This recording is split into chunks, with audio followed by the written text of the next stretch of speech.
Library of Ruina, an indie deck-building RPG made by our Lord and Saviors at Project Moon.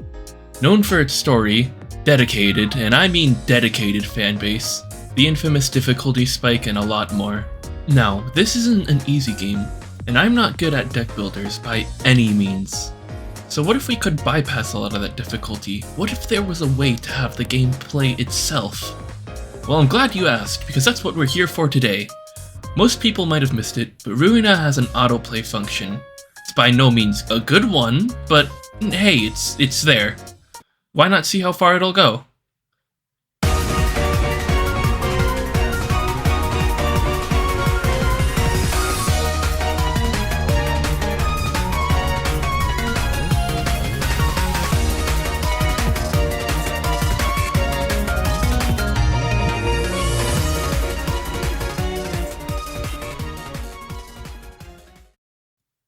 Here are the rules. Take a minute to read them, as there will be exceptions down the line.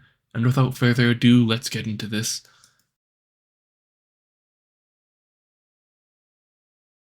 Hey, I forgot to put this in the script, but there will be a playlist with proof of the unedited fights in the description. That's all.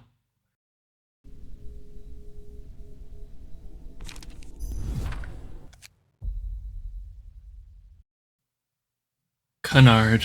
The beginning of the story, but not quite the beginning of our suffering. Considering it mostly serves as a tutorial, you can pretty much beat this part of the game with your eyes closed. I mean, unless you're, you know what, never mind. Regardless, autoplay doesn't struggle in the slightest with Canard.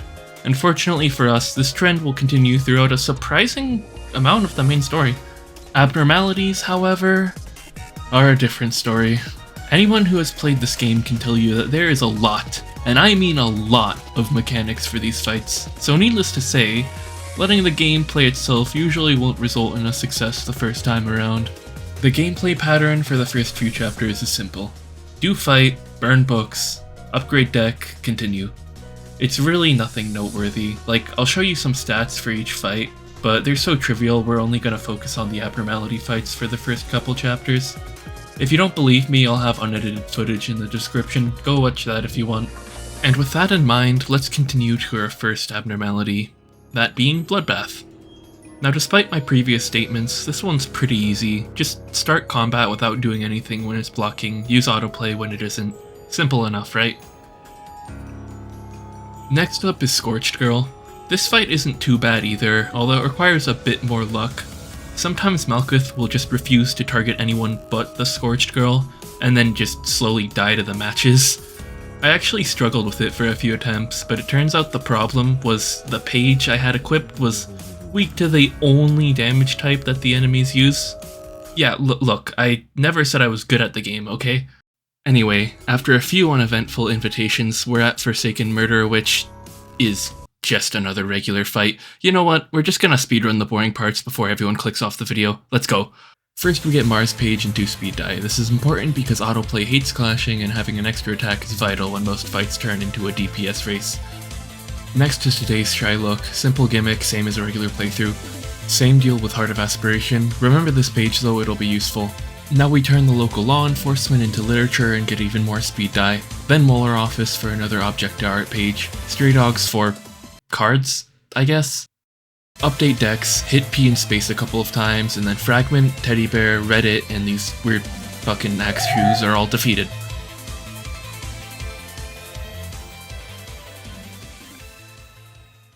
Okay, small break from all the fights, let's talk some strategy. We haven't done anything too special yet, but I want to go over a few small details that have made things easier thus far. First of all, making sure we stock up on low-cost cards is essential for 2 reasons. 1. Autoplay is not built with resource management in mind. It will use as many attacks as it can, meaning we're going to run out of both light and cards pretty quickly with 2 speed die. 2. Autoplay has a tendency to go for one-sided hits and miss out on the light restore you would normally get from raising your emotion level. Neither of these things are super important this early on.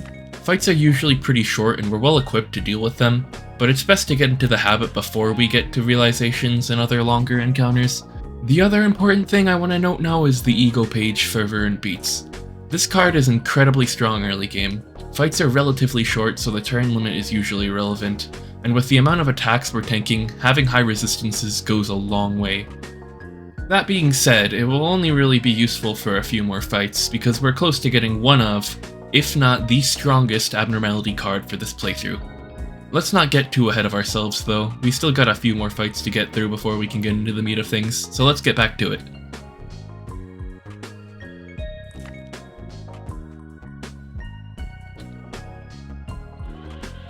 Next up, Child of the Galaxy. This one's not bad at all.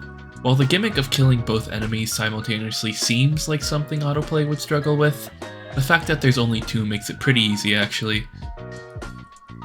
And with that, we're on to Urban Plague, and more importantly, we have the ability to transfer passives.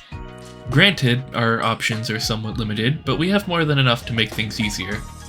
This setup was my bread and butter combo for this stage of the game. Sustain, Light Restore, albeit not the greatest, and some extra goodies to fill the remaining slots. Main story is still pretty simple. I decided to run Netsack's floor for the extra sustain with Child of the Galaxy, but you can probably do this part with any floor to be honest, just update decks and key pages every now and then and you're set. Dawn Office took 2 attempts, but besides that nothing went wrong with the first row of Urban Plague. I'd also like to mention we now have our first card with a reliable page draw, Flash of Sunup.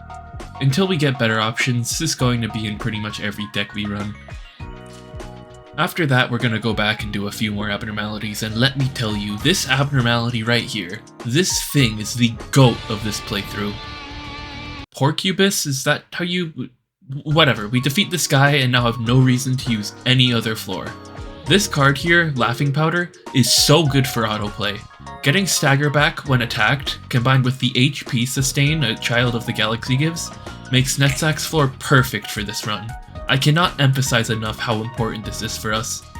Unfortunately, I didn't realize this immediately and spent a while testing out other floors, but you'll see how strong this is later.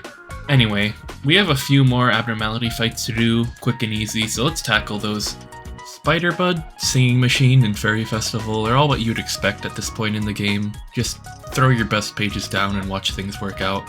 Afterwards, we're back to story fights. Kurokumo Clan and the Musicians of Bremen are nothing special, but these fights do give us some really nice buffs. Cleanup means we finally have solid Light Restore, and Seo's page is just loaded with good passives. Next up is everyone's favorite recurring character, Philip. This time he's with the Wedge office and ready for some vengeance, but no. We beat him. First try. We update our decks again, welcome John Bloodborne to the party, and head into the infamous Love Town. I'm not gonna lie, I really thought this was gonna be the first spike in difficulty, maybe a handful attempts or so to beat it, but we ended up getting it on the first try. I was genuinely kinda surprised when this happened, so I'm just gonna let it play out for you all to see.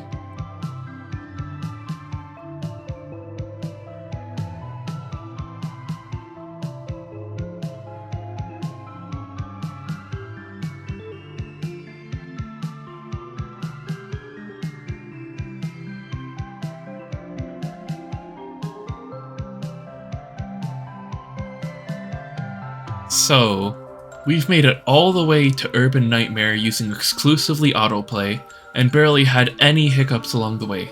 Hell, there's only been maybe 1 or 2 encounters so far that took more than a single attempt. Things are looking good. Maybe a little too good.